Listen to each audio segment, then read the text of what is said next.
नमस्कार, स्वागत है आपका आपकी खबर में। एक विशेष कार्यक्रम जिसमें हम लेकर के आते हैं भारत की जय जय। ये भारत की जय जय हमारा एक विशेष कार्यक्रम है जिसमें भारत की जय जय करने के लिए ऐसे कर्मयोगी जो भारत को पुनः विश्व गुरु बनाने के लिए काम कर रहे हैं और उनकी मानसिकता समाज में अच्छे काम करने की है, ऐसे लोगों को हम आपके सामने लेकर के आते रहते हैं। हमारे साथ जुड़े हुए हैं हमारे आपकी खबर के founder editor in chief mister Rajeev ji, और साथ में हमारे साथ वो कर्मयोगी जुड़े हुए हैं डॉक्टर वेद प्रकाश जी, जो हमारे साथ जुड़े हुए हैं। आपको बताना चाहेंगे डॉक्टर वेद प्रकाश जी जो हैं वो प्राथमिक विद्यालय में प्रधानाध्यापक के पद पे काम कर रहे हैं, बाराबंकी के जौरौसा त्रिवेदीगंज में, और आप आजमगढ़ से बिलोंग करते हैं। आपके नाम कई ऐसे अवार्ड्स हैं और कई पुस्तकें आपने लिखी हैं, जिसमें कुछ चीजों को हम बताना चाहेंगे।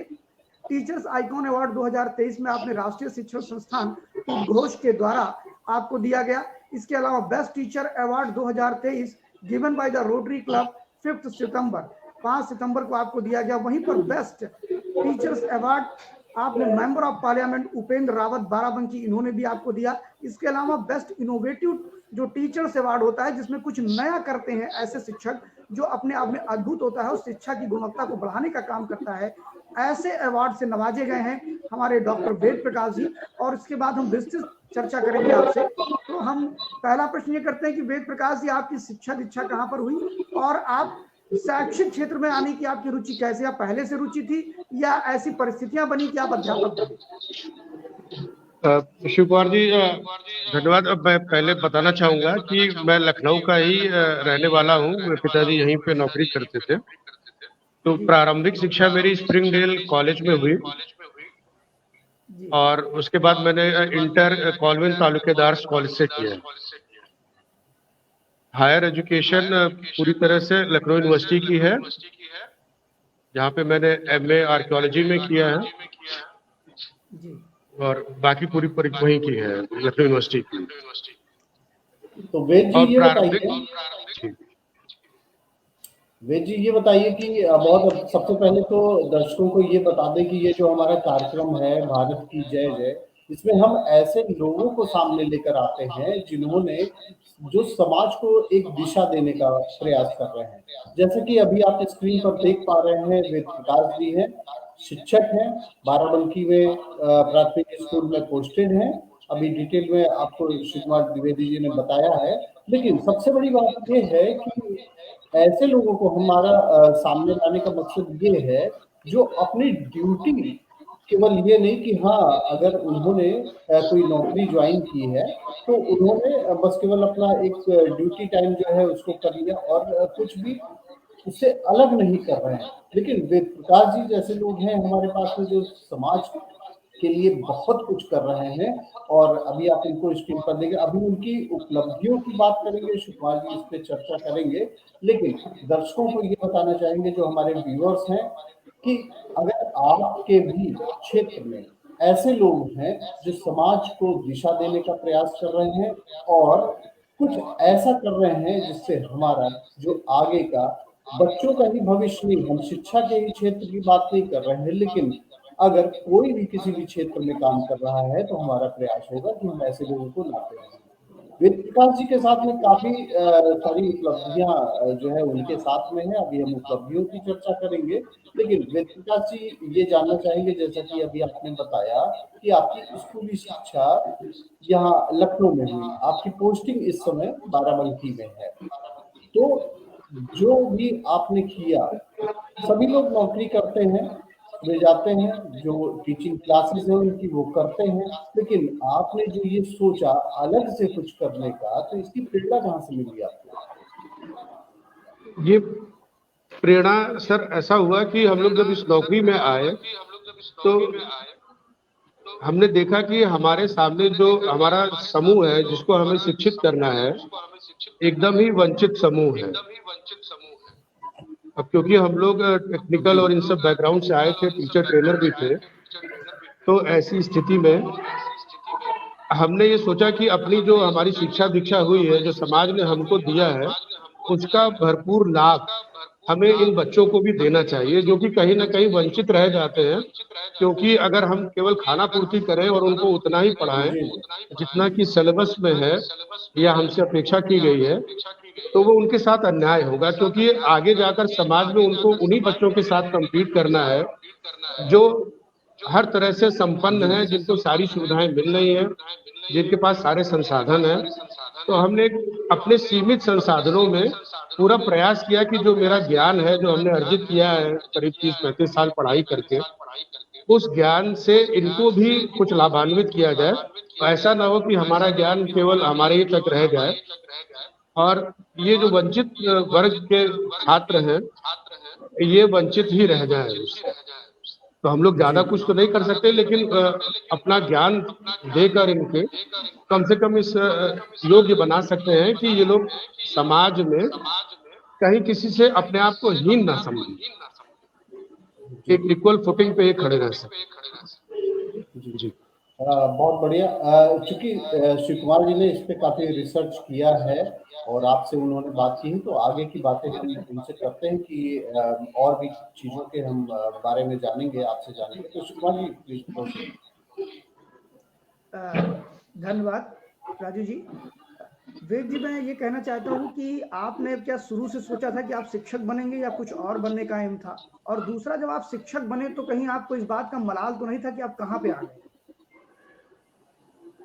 शिव कुमार जी, वास्तव में कहूँ तो जब तक हमने MA किया आर्कियोलॉजी से, तब तक ये हमारे मन में एम नहीं था कि मैं शिक्षक बनूंगा। लेकिन जब हम आर्कियोलॉजी से MA कर ही रहे थे तो हमारे एक गुरु जी थे, DP तिवारी जी, लखनऊ यूनिवर्सिटी में HOD थे आर्कियोलॉजी के। तो मैं उनसे बड़ा प्रभावित हुआ कि हम अगर आर्कियोलॉजी करते हैं तो किसी एक क्षेत्र विशेष में हम कुछ अपनी उपलब्धि हासिल कर सकते हैं, पर एक जो शिक्षक होता है वो हर साल नए नए 30-40 बच्चों को या जो भी बैच निकलता है उन सभी लोगों को प्रभावित करता है, और उसकी सोच जो रहती है वो आने वाले कम से कम 50 सालों तक तो जिंदा हो ही जाती है। तो इस बात को समझ के मैं उनसे बड़ा प्रभावित रहा, DP तिवारी जी से, और तभी मैंने निर्णय किया MA करने के बाद कि हम शिक्षा के क्षेत्र में जाएंगे। उसी समय मैंने B.Ed किया और 2004 में, और मैं इस क्षेत्र में आने के लिए तत्पर हूँ। वेद जी, मैं एक प्रश्न आपसे और करना चाहूंगा कि जब आप शिक्षा के क्षेत्र में आए तो चूंकि आपको innovation best teacher innovation award भी मिला है जो कि अरविंदो सोसाइटी द्वारा दिया गया है, तो इसमें ऐसा कौन सा आपने इनोवेशन किया जिसके लिए आपको ये पुरस्कार मिला? आपको मैं बताना चाहूंगा कि इनोवेशन में कई स्तर पे किया है जी। मैं जैसे ही इस नौकरी में आया, मैं 2015 में मैंने ज्वाइन करी, तो तुरंत ही, क्योंकि मैंने M.Ed भी किया था तो टीचर ट्रेनर हूँ मैं प्रोफेशनल, एक तो मैं टीचर ट्रेनिंग में लग गया।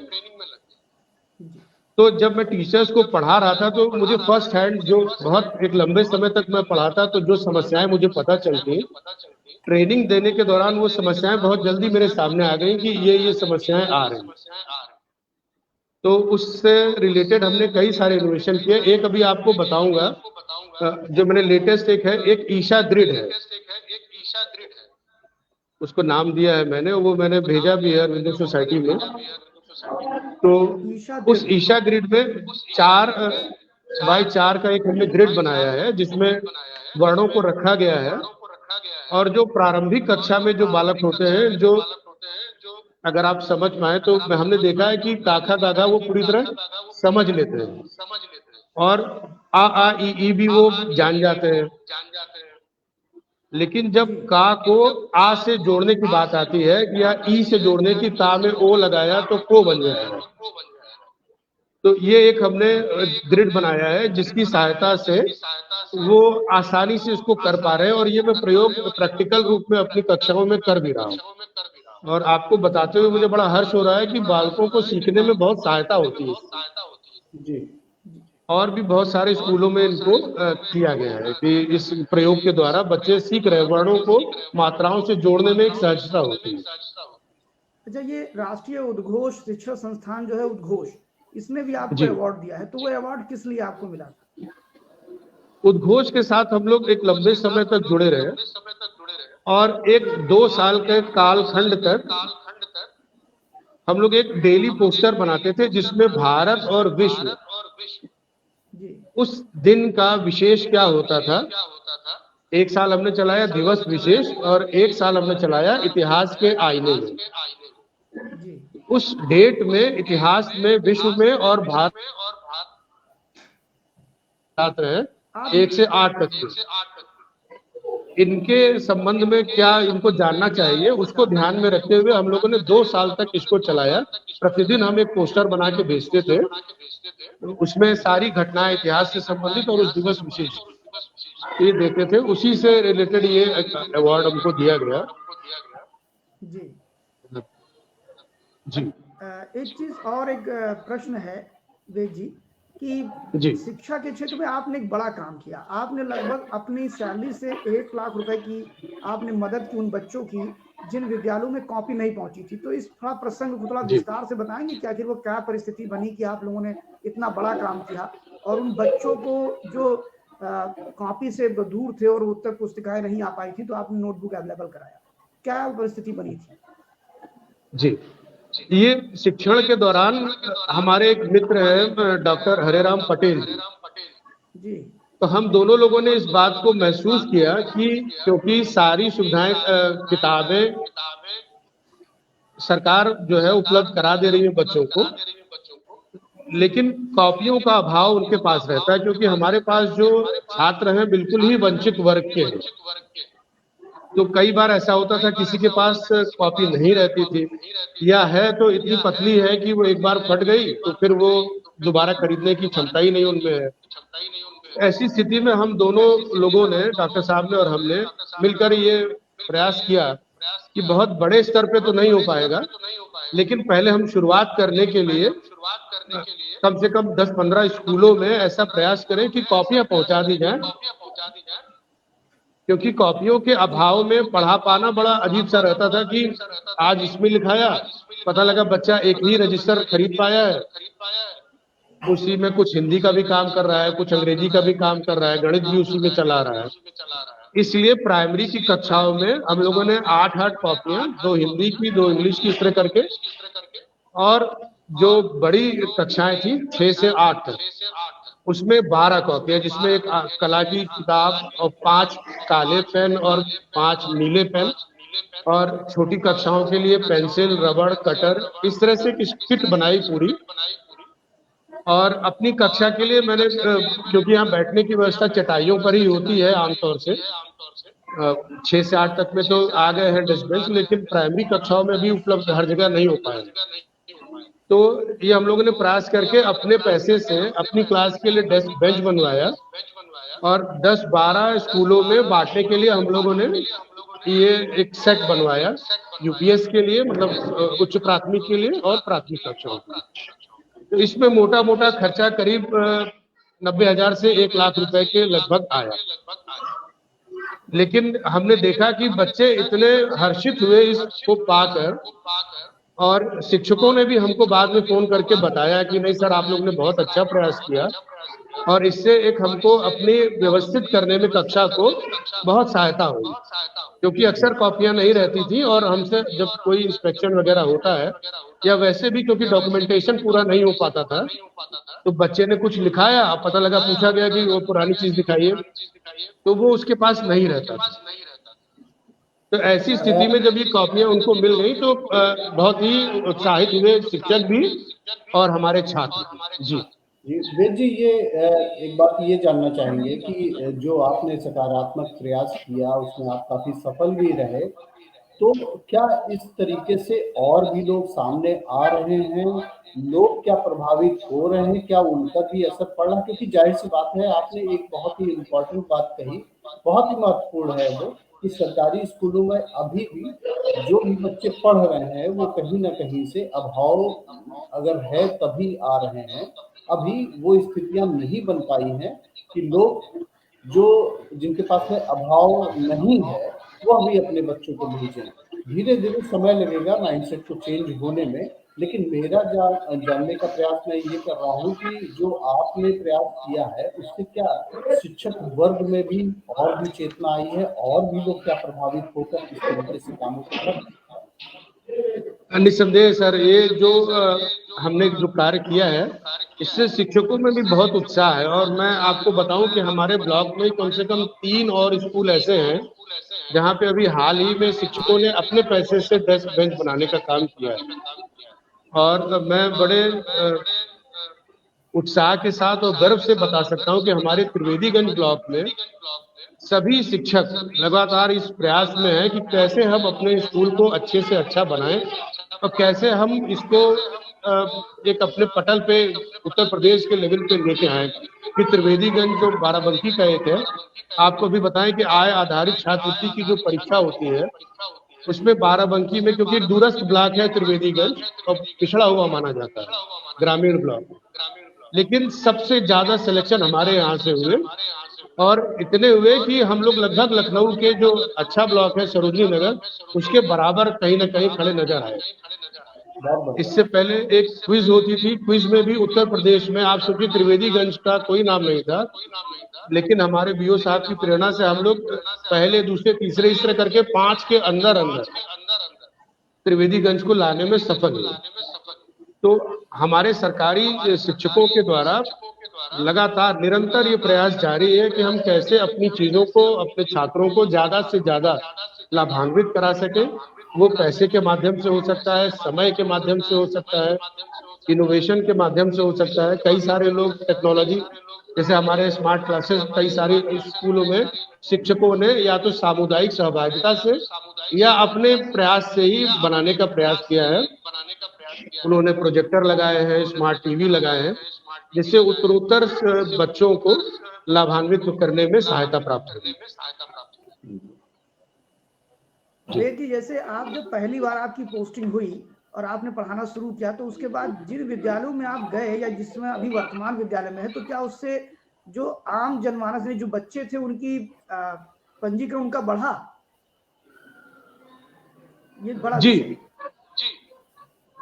पंजीकरण बढ़ाना तो जैसे हम लोग को टारगेट ही मिलता है कि लगभग 10% पंजीकरण बढ़ाना है। मैं एक रोचक प्रकरण इसमें जोड़ना चाहूंगा कि हमारे विद्यालय का ही एक छात्र था जो हमारे पास फर्स्ट में आया था, कक्षा 1 में। उसको हम लोगों ने पढ़ाया और पढ़ा के वो उस लेवल तक पहुंचा कि उसके घर वालों को समझ में आया कि हम किसी पब्लिक स्कूल में इसको पढ़ाएं तो शायद ये अब ये और आगे निकल जाएगा, ये बच्चा बहुत तेज है। और वास्तव में वो बच्चा बहुत ही तेज, लेकिन वो पब्लिक स्कूल में ले गए और 1 साल के बाद ही, मतलब कक्षा 1 उसने हमारे यहाँ से पढ़ी, दूसरा उसने पब्लिक स्कूल में पढ़ा, फिर वो तीसरे में हमारे पास लेके आए कि सर ऐसा है कि आप इसको दोबारा से अपने स्कूल में पढ़ा लीजिए, क्योंकि वहां पे ये अपेक्षित परिणाम देने में असफल रहा है। तो हमने कहा नहीं, जो बच्चा हमारे यहाँ है तो बच्चा तो वही है, तो परिणाम क्यों नहीं आएंगे, आप इसको थोड़े दिन और कंटिन्यू करिए। क्या नहीं सर, आप लोग जितनी मेहनत कर रहे हैं और जितनी सीमित संसाधनों में, और एक सीमित क्लास रहती है हमारे पास, बड़ी क्लास नहीं है, तो आपके प्रयत्नों से ये बच्चा आगे बढ़ रहा था। और आपको मुझे बताते हुए गर्व महसूस हो रहा है कि वो बच्चा फिर हमारे स्कूल में पढ़ रहा है, पब्लिक स्कूल से नाम कटवा के वो पढ़ रहा है। और हमारे गांव में ही एक मॉन्टेसरी स्कूल चलता था, नाम लेना शायद उचित नहीं होगा इस इंटरव्यू में, वो स्कूल बंद हो गया क्योंकि वहां बच्चों ने जाना बंद कर दिया। तो मैं आपको ये कहना चाहता हूं कि अगर हम लोग इस तरह से लगेंगे कि, क्योंकि किसी तरह की कोई कमी नहीं है, ना शिक्षकों की योग्यता में, ना उनकी तन्मयता में, ना उनकी नियत में, तो वो निश्चित रूप से कर पाएंगे। बस कभी कभी प्रयास ये करना है, क्योंकि जो हमारा मार्ग है कठिन है और लक्ष्य हमारा थोड़ा सा दुरूह है। तो ऐसी स्थिति में संयम को बनाए केवल रखें अगर थोड़े दिन, तो निश्चित रूप से बहुत ही अच्छे परिणाम देखने को मिलते हैं। कम से कम मैं अपने बारे में और अपने स्कूल के बारे में तो ये कह सकता हूँ। वेद जी, एक बहुत इम्पोर्टेंट क्वेश्चन है। अभी 2020 में न्यू एजुकेशन पॉलिसी लॉन्च की गई इंडिया में, यानी बहुत दिनों बाद नई शिक्षा नीति लाई गई, और उस नई शिक्षा नीति में जो प्लेवे स्कूल चलाते हैं प्राइवेट स्कूल, उसके तर्ज पे आंगनबाड़ी को मर्ज कर दिया गया प्राथमिक विद्यालयों से, और कहा गया कि ये मर्ज करेंगे, प्लेवे स्कूल वहीं चलेंगे। तो क्या उसका परिणाम भी आने वाले दिनों में दिखाई पड़ेगा? और एक दूसरी बात कि आपका जो अध्यापन का जो समय है वो बहुत लंबा हो चुका है, यानी 2004 में आप विद्यालयों में पढ़ाना आपने शुरू किया और आज 2023 है, इस बीच में कुछ ऐसे भी उदाहरण आपके पास है जो प्राइमरी स्कूल के बच्चे पढ़ करके आज अच्छे कॉलेजेस में हैं या कहीं अच्छी जगह पे हैं? ये दो प्रश्न है, एक न्यू एजुकेशन पॉलिसी और दूसरा कि आपका कोई ऐसा उदाहरण जो बच्चा यहाँ से निकला हो अच्छी जगह पे। जी, मैं अध्यापन में तो शिव कुमार जी लगा हुआ हूँ 2004 से ही, लेकिन बेसिक शिक्षा मैंने 2015 में ज्वाइन करा। अच्छा। जी, लेकिन हमारे पढ़ाए हुए बच्चे अब इस समय डिग्री कॉलेजेस में पढ़ रहे हैं, यहाँ आसपास के डिग्री कॉलेजेस।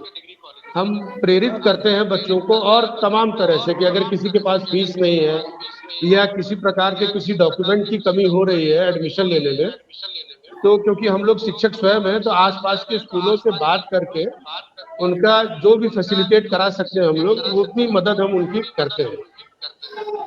और एक लंबा समय वास्तव में अध्यापन में हो चुका है। और आप निश्चित मानिए ये शिव कुमार जी कि जब आप कहीं जाते हैं किसी बाजार में, कोई बच्चा एक बड़ा सा 22 साल 23 साल का आपको मिलता है, पैर छू लेता है, अरे गुरुजी प्रणाम, तो आपको लगता है कि आपकी मेहनत सफल हुई और आपके अंदर जिज्ञासा होती है कि सफल क्या वो अपने जीवन में अच्छा कर पा रहा है। तो जो बच्चे अच्छी शिक्षा लेके निकल रहे हैं वो वास्तव में एक अच्छे नागरिक बन रहे हैं। वो पैसे कितने कमा रहे हैं या वो नौकरी कौन सी कर रहे हैं ये उतना मेरे ख्याल से प्रासंगिक नहीं है, लेकिन क्या वो सुसमायोजित और कुशल नागरिक बन पा रहे हैं, ये बहुत बड़ा एक इम्पोर्टेंट प्रश्न है। और मुझे लगता है कि सबसे पहला प्रयास हमारा यही होना चाहिए, क्योंकि गणतंत्र में सुसमायोजित होना बहुत जरूरी है, बहुत इम्पोर्टेंट है, क्योंकि सबके विचारों का सम्मान करना चाहिए, क्योंकि हम गणतंत्र में रह रहे हैं। तो ऐसी शिक्षा अगर हम दे पा रहे हैं बालकों में, ऐसा उनको हम ट्रेन कर पा रहे हैं जो सबकी बातें समझें और उसमें से एक अच्छा अच्छे बुरे का गुण दोष के आधार पर निर्णय ले सके, तो मुझे लगता है कि ये बहुत सफल एक शिक्षक मैं अपने आप को मानूंगा अगर ऐसा कर पाता। वेद जी, ये जो ट्रेनिंग दी जा रही है, कई सारे जो है ट्रेनिंग छात्रों के ट्रेनिंग सेशन हुआ करते हैं विभाग की तरफ से, तो क्या वो स्किल डेवलपमेंट में भी सहायक होते हैं? और वो जो बच्चे आपके यहाँ पढ़ रहे हैं, आपने तो मान लीजिए ट्रेंड कर दिया, लेकिन जो बच्चे पढ़ रहे हैं स्कूलों में, जो पढ़ रहे हैं, जो सरकारी स्कूलों में आ रहे हैं, क्या उनका IQ लेवल भी क्या उस लायक डेवलप हो पा रहा है कि वो उन चीजों को ग्रैस्प कर सके, समझ सकें कि जो ट्रेनिंग दी गई है, क्या इन चीजों को ध्यान में रख के जो ट्रेनिंग दी जाती है उसका क्या असर मिलना शुरू होता है? असल में अब मैं आपको पिछले प्रश्न से जोड़ते हुए इसका उत्तर देना चाहूंगा। शिव कुमार जी ने पूछा कि जो नई शिक्षा नीति आई है जिसमें आंगनबाड़ी को प्राइमरी स्कूलों से जोड़ दिया, तो आप जानते हैं कि जैसा रेजिस्टेंस टू चेंज एक बहुत ही सतत प्रक्रिया है, जब भी बदलाव होता है आदमी उसको सहज नहीं ले पाता है। तो ये नीति के आने से पहले बहुत सारे प्रश्न थे लोगों के मन में, कैसे होगा, क्या होगा, लेकिन एक ब्रेक होता था कि जैसे आंगनबाड़ी में वो जो भी पढ़ के आए कुछ शिक्षक उनके थे और वो ब्रेक होके फिर सीधे एक में आते थे। तो आंगनबाड़ी को लगता था कि हमारा काम पढ़ाना नहीं है, केवल खाना खिला देना है, खेल खिला देना है। और एक वाले ये सोचते थे कि अरे तो बिना कुछ पढ़े ही आ गए। तो ये जो स्ट्रीमलाइन करने का एक प्रयास चल रहा है कि जब 3 साल से ही बच्चा, क्योंकि आप जैसा समझ रहे हैं कि शहरों में हमारे बच्चे 3 साल से ही प्ले ग्रुप में जाने लगते हैं जी, और गांव का बच्चा, ग्रामीण बच्चा हमारा 6 साल में स्कूल जाता था। तो ये 3 साल का जो गैप उसके सामने हो जाता था, इसको पूरा करने में प्राथमिक विद्यालय के शिक्षकों को भी और छात्रों को भी काफी मेहनत करनी पड़ती है। और जैसा मैंने पहले कहा कि हम चाहते हैं कि इक्वल फुटिंग पे आए, सरकार की भी मंशा यही है कि कोई हीन भावना ना रह जाए इनमें कि हम तो भाई कम दिन पढ़े हैं या हमने अंग्रेजी तो 6 से पढ़ना शुरू किया है इसलिए हम कमजोर हैं। तो ये जब एक स्ट्रीमलाइन कर दिया कि 3 साल से लेकर आगे तक की पूरी जो शिक्षा व्यवस्था है इसमें कहीं कोई ब्रेक ना होने पाए, छात्र जब से पढ़ना शुरू करता है तो जब तक पढ़ता है तो एक क्रमबद्ध तरीके से उसको पढ़ाया जाए, चीजें क्रोनोलॉजिकल ऑर्डर में आती जाए, उसको ऐसा ना लगे कि आज ब्रेक हो गया फिर यहाँ से पढ़ लिया फिर ब्रेक हुआ फिर वहां से।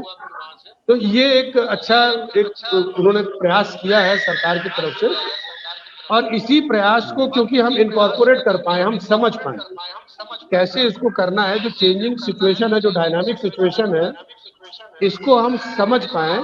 इसलिए ये ट्रेनिंग का जो आपने जैसा प्रश्न आपका था, बहुत प्रासंगिक प्रश्न है कि इतनी सारी ट्रेनिंग होती है एक दिन में, एक साल में करीब 50 से ऊपर ट्रेनिंग हम लोग करते हैं। तो इतनी ट्रेनिंग्स का फायदा क्या है? तो ये फायदा इसी लेवल पे है क्योंकि सिचुएशन बहुत डायनामिक है, ट्रांजिशन फेज में है, हम लोग बदल रहे हैं। तो इस पूरी सिचुएशन से अपने आप को एडजस्ट करने के लिए, और जो हम इसमें ऐसा एडजस्ट करें कि फ्रूटफुल रिजल्ट्स आए, इसलिए ये ट्रेनिंग बहुत इम्पोर्टेंट है। और इसमें मैं थोड़ा सा जोड़ना चाहूंगा कि पहले ऑफलाइन ट्रेनिंग होती थी, इसमें समय का भी नुकसान होता था और संसाधनों का भी नुकसान होता था कि हम स्कूल से जाते थे, कहीं बैठते थे, ट्रेनिंग आती थी। ये हमारे जब से डीजी साहब आए हैं, विजय किरण आनंद जी, इन्होंने ऑनलाइन ट्रेनिंग का कॉन्सेप्ट एक लागू करा है कि आप, कभी होता था कि भाई प्राथमिक विद्यालय में से वो नहीं आ रहा है, नेटवर्क नहीं आ रहा है, दूरस्थ गाँवों में हम लोग के विद्यालय होते हैं, तो अब इन्होंने ये हमको सुविधा दे दी है कि आप शाम को, सुबह, रात में, जब आपको सुविधा हो, जब खाली समय हो आपके पास, तब आप उस ट्रेनिंग सेशन से जुड़ जाइए, उसको सुनिए, अपनी क्षमताओं का विकास कीजिए और फिर उसको अपने स्कूलों में इम्प्लीमेंट। बहुत बढ़िया जी जी सितोरा जी। वेद जी, आपने कुछ पुस्तकें लिखी हैं, ऐसी हमें जानकारी है, तो वो पुस्तकें आपने किस विषय पर लिखी है और कितनी पुस्तकें लिखी है? ये पुस्तक जो बन रही थी, आपको मैं बताऊं कि जब से नई शिक्षा नीति आई है, इस नई शिक्षा नीति में सारे सिलेबस को, जो पहले होता था कि कभी टीचर का वो पीछे चल रहा है, कभी आगे चल रहा है, किसी स्कूल में उसने 4 पाठ पढ़ा दिए, कभी 10 पाठ पढ़ाए, तो परीक्षा आदि के विषय में इसमें बड़ी गंभीर समस्याएं आती हैं। तो अब इस पूरे पाठ को, जो सिलेबस है साल भर का, उसको महीनों के हिसाब से विभाजित कर दिया कि जनवरी में हमको कौन सा पाठ पढ़ाना है, फरवरी में कौन सा पढ़ाना है, मई में कौन सा पढ़ाना है। इस तरह से हमको एक गाइडलाइन दे दी गई है कि कम से कम ये पेश होना चाहिए आपको, जिससे टीचर का पेश ज्यादा है या कम है, इसका प्रभाव बच्चों पे ना पड़े। कि पता लगा शुरू में उसने बहुत धीमे धीमे पढ़ाया, बाद में खींचने के चक्कर में बच्चों को समझ में नहीं आई। इसी क्रम में जो हमने किताब लिखी थी, वो एक आइडियल लेसन प्लान था, जो महीनों में पाठ्यक्रम को बांटा गया है, वो दिवसवार पाठ्यक्रम को बांटा गया था। मान लेते हैं जैसे 10 उसमें 240 दिन की शिक्षण होगा एक साल में, ऐसा माना गया था। तो मान लेते हैं कि 10 पाठ हैं, तो लगभग 24 दिन एक पाठ पे शिक्षण होना चाहिए। तो उन 24 दिनों में पहले दिन क्या करेगा, दूसरे दिन क्या करना चाहिए, एक आइडियल क्या पाठ पढ़ाने की योजना होनी चाहिए। तो वैसे लेसन प्लान बनाने की वो पुस्तक थी, जिसको हम लोग ने लिखा है, और एक बड़ी बृहद टीम थी उसमें, और वो जो है अभी अंडर प्रिंट है, शीघ्र ही वो शिक्षकों को मिल जाएगी। उसमें QR कोड के माध्यम से वीडियोस को भी जोड़ा गया है। आपको मैं बताऊं ये भी कि दूरदर्शन के माध्यम से उत्तर प्रदेश पहला प्रदेश है पूरे भारत में जिसने अपनी सभी शैक्षणिक पुस्तकों को डिजिटाइज कर दिया है, जिसका प्रसारण बार बार दूरदर्शन पे होता रहा। तो उसमें इंग्लिश के शिक्षण से मैं जुड़ा रहा, मेरे वीडियोस भी उसमें हैं, और उसको बनाने में जो एक आपकी टीम थी, रिव्यू कमेटी थी, उस रिव्यू कमेटी का भी मैं सदस्य रहा। तो वो भी एक बहुत अच्छा इनिशिएटिव था कि कोरोना काल में जब विशेष करके बच्चे स्कूल नहीं जा पा रहे थे, तो घर में टीवी के माध्यम से डीडी उत्तर प्रदेश के चैनल पे ये सारे पाठवार इनको प्रसारित किया जा रहा है। अभी तक 3 या 4 बार वो कर चुके हैं। ये बड़ा हर्ष का विषय है कि जिसको शैक्षणिक रूप से पिछड़ा हुआ माना जाता है, उत्तर प्रदेश जैसे राज्यों को, वो पूरे भारत में एक नई अलग जगह रहे हैं। वो बता रहे हैं कि नहीं, पिछड़े हुए नहीं, सबसे अग्रणी है। ये पूरे देश में सबसे पहले हम अपनी पाठ्य पुस्तकों को डिजिटाइज कर पाए। तो इस तरह से इन सारे जो चेंजिंग सिनेरियो है, उसमें आपका जो ये ट्रेनिंग का है, ये बहुत महत्वपूर्ण पक्ष है, क्योंकि बहुत सारे शिक्षक हैं जो अभी 55 साल के हैं या 60 के आसपास के हैं, बहुत सारे शिक्षक 18 साल 19 साल के हैं। तो ये सभी लोग एक ही प्लेटफॉर्म पे आ जाएं, इसमें इन ट्रेनिंग्स का बहुत ही महत्वपूर्ण रोल रहता है। जी वेद जी, दो प्रश्न और हैं मेरे पास कि जो आप जब से आप प्राथमिक विद्यालय में अध्यापन करने के लिए आए हैं, उसके बाद से क्या संघर्ष आपको आए, और जहां तक कि आपकी कम्युनिटी, खासतौर पर शिक्षक नेता अक्सर ये बोलते रहते हैं और हमेशा वो व्यवस्था के विपरीत रहते हैं और व्यवस्था को कोसने के अलावा उनके पास कुछ नहीं होता है, वहीं दूसरी तरफ आप लोगों ने व्यवस्था के झंझावात से निकाल करके एक अच्छी शिक्षा प्रणाली को स्थापित किया है। तो एक तो ये बताइए कि आपको जो क्या संघर्ष आए तो आपने कैसे उनसे निपटा, और क्या वास्तव में संघर्ष जो है वो जेन्यून है कि नॉन जेन्यून है। दूसरी चीज, जो विजय किरण आनंद जी की आपने बात करी है, पूरे प्रदेश में जो शिक्षकों के बीच में जब चर्चा करिए तो उनको लेके बड़ा नकारात्मक भाव से लोग, पहले व्यक्ति आप ऐसे हैं जो विजय किरण की तारीफ कर रहे हैं। मतलब मुझे जानकर बड़ा आश्चर्य हो रहा है, क्योंकि मैं शिक्षकों के संपर्क में कंटिन्यू रहता हूं, तो पहले व्यक्ति आप हैं जो उनको मतलब अप्रिशिएट कर रहे हैं, उनका आप प्रोत्साहन कर रहे हैं, उनको लेकर के उनकी तारीफ कर रहे हैं। तो विजय किरण आनंद को लेकर तारीफ किस बात की है ये बताइए, और दूसरा, क्या जो समस्याएं आपके सामने भी आई? निश्चित रूप से जो समस्याएं हैं वो जैसे सबके सामने है वैसे हमारे सामने भी है, और सबसे बड़ी समस्या संसाधन की है। क्योंकि एक जैसे पब्लिक स्कूल में आप पढ़ाते हैं तो आप गए, वहां पे प्रार्थना सभा हुई, आप क्लास में चले गए, आपने पढ़ाने का काम किया, केवल अध्यापन ही आपका कार्य है। लेकिन यहाँ जो प्राथमिक विद्यालय है, क्योंकि दूरस्थ क्षेत्रों में है, यहाँ बच्चों का मुंह धुलाने से लेकर ड्रेस में आना है, समय से आना है, रोज आना है, कोई नहीं आ रहा है तो उसको गांव से बुला के लाना है, उसके माँ बाप को भी प्रेरित करना है, ये तमाम तरह के कार्य हम लोगों को करने पड़ते हैं अध्यापन के अतिरिक्त। और जहाँ तक बात है शिक्षक नेताओं की, तो पर्सपेक्टिव का अंतर होता है। जैसे मैंने आपसे कहा कि वो दूसरे पर्सपेक्टिव से चीजों को देखते हैं, और जो प्रशासन होता है वो दूसरे पर्सपेक्टिव से देखता है। तो दोनों अपनी जगह सही रहते हैं, केवल दृष्टिकोण का अंतर होता है। वो कुछ सुविधाएं मांगते हैं इसलिए कि शायद हम बेहतर शिक्षण कर पाएंगे, लेकिन उसकी एक सीमा होती है। प्रशासन भी कहाँ तक ढील दे सकता है, कहाँ तक उसकी मांगों को पूरा किया जा सकता है, और निश्चित रूप से प्रशासन वैसा प्रयास करता है, क्योंकि अंत में सबका लक्ष्य यही है कि एक अच्छे बच्चे का निर्माण हो, एक सुसमायोजित शिक्षित नागरिक का निर्माण हो। यही शिक्षक संघ भी चाहता है और यही प्रशासन भी चाहता है। तो जहाँ तक विजय किरण आनंद जी का प्रश्न है, विजय किरण जी जब तक आए हैं एक नई सोच लेके, जैसे मैंने अभी आपको एक उदाहरण दिया कि ऑफलाइन ट्रेनिंग्स हुआ करती थी, ऑफलाइन अभी भी कुछ होती है, लेकिन उन्होंने एक प्रयास किया कि हम लोग जो है ऑनलाइन ट्रेनिंग करा सकते हैं। अब आप घर से भी कर सकते हैं, सुबह 5 बजे उठ के भी ट्रेनिंग कर सकते हैं, रात में 2 बजे भी कर सकते हैं, जब आपको नींद नहीं आ रही तब कर लीजिए, जब आप छुट्टी पे हैं तब कर लीजिए। और इस तरह से आपको एक लिवरेज भी दी है।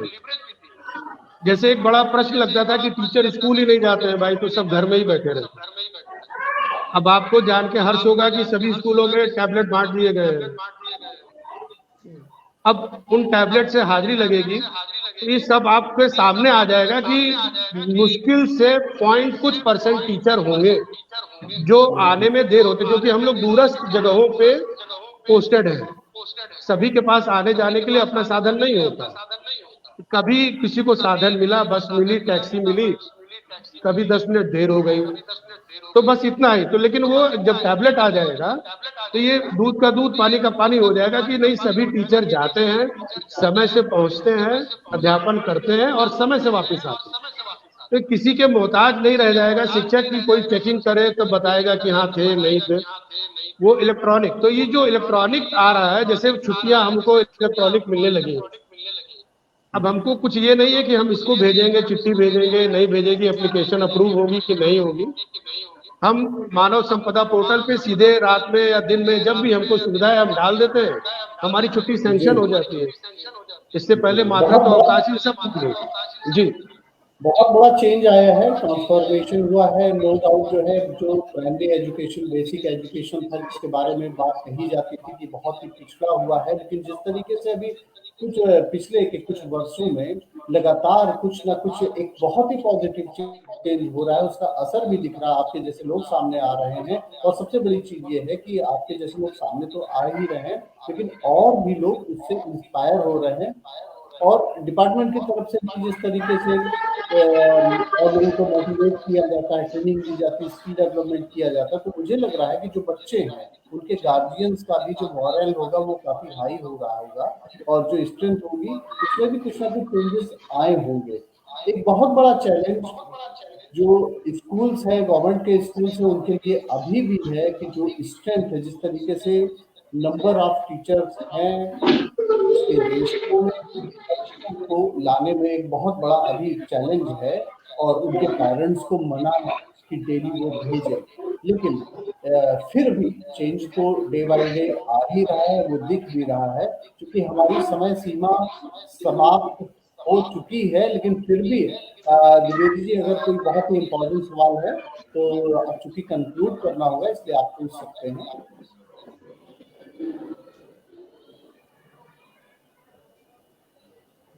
लग रहा है द्विवेदी जी को आवाज नहीं आ रही मेरी, शायद जी उनका जी बताइए मैसेज सर। चला गया।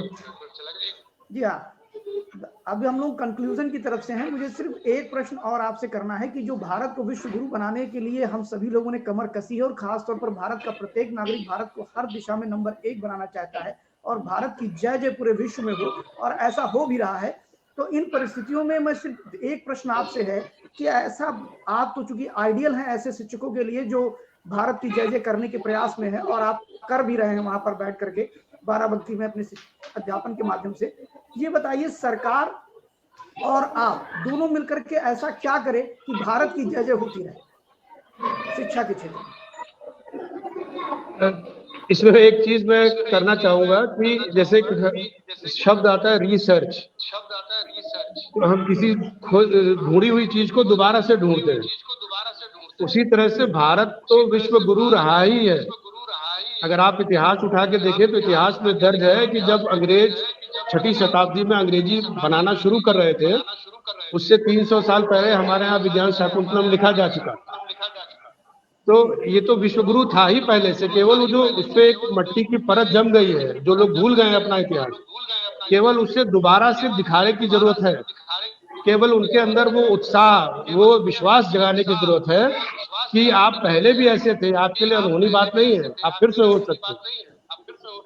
और जिस दिशा में सरकार बढ़ रही है और जिस दिशा में आज का शिक्षक बढ़ रहा है, मैं आपको निश्चित रूप से बताना चाहूंगा कि ये बहुत दूर की बात नहीं है कि हम दोबारा से विश्व गुरु बना के इस देश को खड़ा कर देंगे।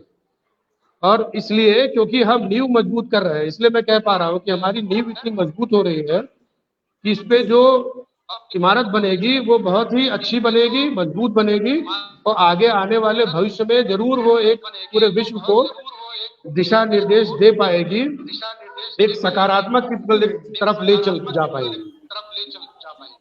जी वेद जी, हमारे कार्यक्रम का समापन हो रहा है। इसी कार्यक्रम के समापन में मैं कहना चाहूंगा कि हमारे साथ एक ऐसे शिक्षक जुड़े जो आज एक प्रेरणा स्रोत हैं प्राथमिक शिक्षकों के लिए, जिन्होंने विभिन्न झंझावातों के बीच में, उस संघर्षों के बीच में भारत के युवाओं में भारत की जय जय करने की ठानी और एक आमूलचूल परिवर्तन किया। अपने वेतन से आपने लगभग 8 विद्यालयों में जाकर के नोटबुक उपलब्ध कराना और भी ऐसी इंसेंशियल चीजों को देना, ये बड़ी बात है।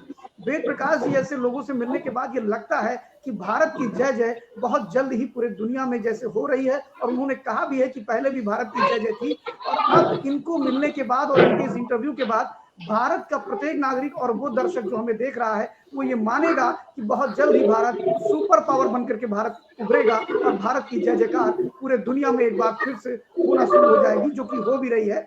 और मैं सिर्फ इस कार्यक्रम के समापन की तरफ हूँ। मुझसे जुड़ने के लिए वेद प्रकाश जी, आपकी खबर से जुड़ने के लिए आपका हार्दिक अभिनंदन है, स्वागत है। और इसी के साथ हमारे फाउंडर एडिटर मिस्टर राजू जी भी हमसे जुड़े और वो भी इस कार्यक्रम में हमारे साथ रहे, उनका भी मैं आभार व्यक्त करता हूँ। हम फिर मिलेंगे किसी और शख्सियत के साथ भारत की जय जय में, जो भारत को आगे ले जाने के लिए दिन रात बिना किसी स्वार्थ के काम कर रहे हैं। ऐसे भारत के महापुरुषों से आपको मिलाते रहेंगे। एक बार पुनः मैं धन्यवाद करना चाहूंगा डॉक्टर वेद प्रकाश जी और हमारे founder editor in chief mister Raju ji से। धन्यवाद। बहुत बहुत धन्यवाद। Thank you viewers, thank you Ved ji, आपका बहुत बहुत धन्यवाद, क्योंकि आपके आने से कई लोगों को भी प्रेरणा मिलेगी और हमारा प्रयास है कि कई सारे ऐसे टीचर फील्ड में डिफरेंट फील्ड में डिफरेंट सेगमेंट में लोग बहुत अच्छा काम कर रहे हैं, और ये जो प्लेटफॉर्म है आपकी खबर का, हमारा प्रयास यही है कि हम ऐसे लोगों के सामने लाएं जो समाज को कुछ देने का प्रयास कर रहे हैं। बहुत बहुत धन्यवाद आपका वेद जी, बहुत बहुत धन्यवाद व्यूअर्स का, और बहुत बहुत धन्यवाद शिव कुमार जी का, जिन्होंने एक बहुत ही अच्छी रिसर्च करके और ऐसे लोगों को सामने ला रहे हैं जिससे आपकी खबर के व्यूअर्स को बहुत अच्छी स्टोरी सुनने को मिल रही है, अचीवमेंट सुनने को मिल रही है, सक्सेस स्टोरी सामने आ रही है। बहुत बहुत धन्यवाद। बहुत बहुत धन्यवाद राजीव जी, बहुत बहुत धन्यवाद शिव कुमार जी, मुझे यहाँ बुलाने के लिए।